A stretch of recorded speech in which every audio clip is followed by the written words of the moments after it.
Hi వదిన, నేను మళ్ళీ వచ్చాను కబుర్లు చెప్పుకోవడానికి. మనకి హెల్తీ డైట్‌లోని ఈ అరటికాయ కూడా మంచి ఫుడ్ అనమాట. అందుకే మొన్న లాస్ట్ టైం మీకు తోకతోని ఈ అరటికాయని వేపడం అనేది చెప్పాను. ఇప్పుడు అరటికాయ ముద్దకూర చూపిస్తున్నాను. అంటే ఏం లేదు, మనకి అరటికాయలకి ముద్దకూరకి ఉల్లిపాయ, పచ్చిమిర్చి, టమాటా వేపేసి మన అరటికాయ తొక్క తీసుకొని అందులో వేపి ఉప్పు, కారం వేసి కొంచెం వాటర్ వేసామనుకో ఏదో ఇంత చక్కగా ముద్దకూర కింద అవుతుంది. మనకి ఏంటంటే ఇందులోని స్పైసీ ఎక్కువ ఉంచుకోవద్దు. ఎందుకంటే రోటీకి కానీ, చపాతీకి కానీ, అన్నంలోకి కానీ చాలా బాగుంటుంది ఈ కర్రీ. కాకపోతే ఏంటంటే ఈ రోజుల్లో అందరికీ హెల్త్ ప్రాబ్లమ్స్ ఎక్కువ ఉన్నాయి కదా.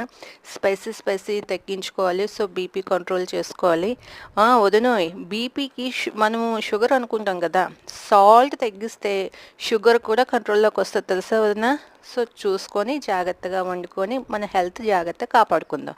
ఉంటాను, బాయ్.